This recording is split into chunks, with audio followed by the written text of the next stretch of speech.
Google has spent millions funding academic research in the US and Europe to try to influence public opinion and policymakers, a watchdog has claimed. Over the last decade, Google has funded research papers that appear to support the technology company's business interests and defend against regulatory challenges such as antitrust and anti-piracy. The US-based Campaign for Accountability (CFA) said in a report, Google ducks $1.27 billion bill for back taxes in France. Read more. Google uses its immense wealth and power to attempt to influence policymakers at every level, said Daniel Stevens, CFA executive director. At a minimum, regulators should be aware that the allegedly independent legal and academic work on which they rely has been brought to them by Google. In its Google Academics Inc. report, the CFA identified 329 research papers published between 2005 and 2017 on public policy that the company had funded.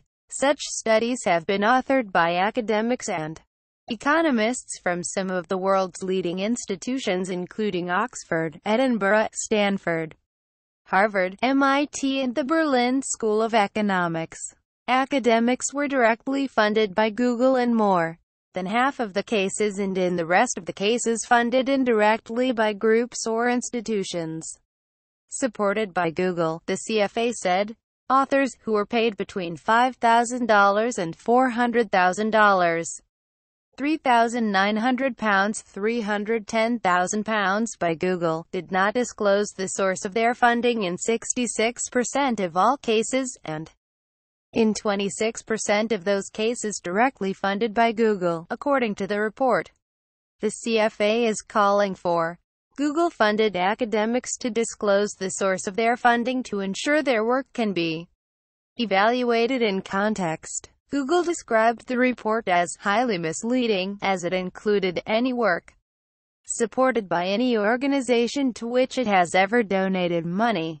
Google's Eric Schmidt, "We need critical thinking now more than ever. Read more. Our support for the principles underlying an open internet is shared by many academics and institutions who have a long history of undertaking research on these topics, across important areas like copyright, patents, and free expression," said Director of Public Policy Leslie Miller in a blog post. "We provide support to help them undertake further research, and to raise awareness of their ideas." Miller said the company expected academics to disclose its funding and maintain their independence. Some of the academics listed in the report had criticized Google's policy positions on antitrust, privacy and net neutrality. Miller added that it was ironic that the CFA talked about accountability and transparency when it would not reveal its own financial backers, one of which is Oracle, a company running a well-documented lobbying campaign against us, funding hundreds of pieces of research and events. Whenever Google's bad behavior is exposed, it invariably points the finger at someone else, said Stevens. Instead of deflecting blame, Google should address its record of academic astroturfing, which puts it in the same league as Big Oil and Big Tobacco.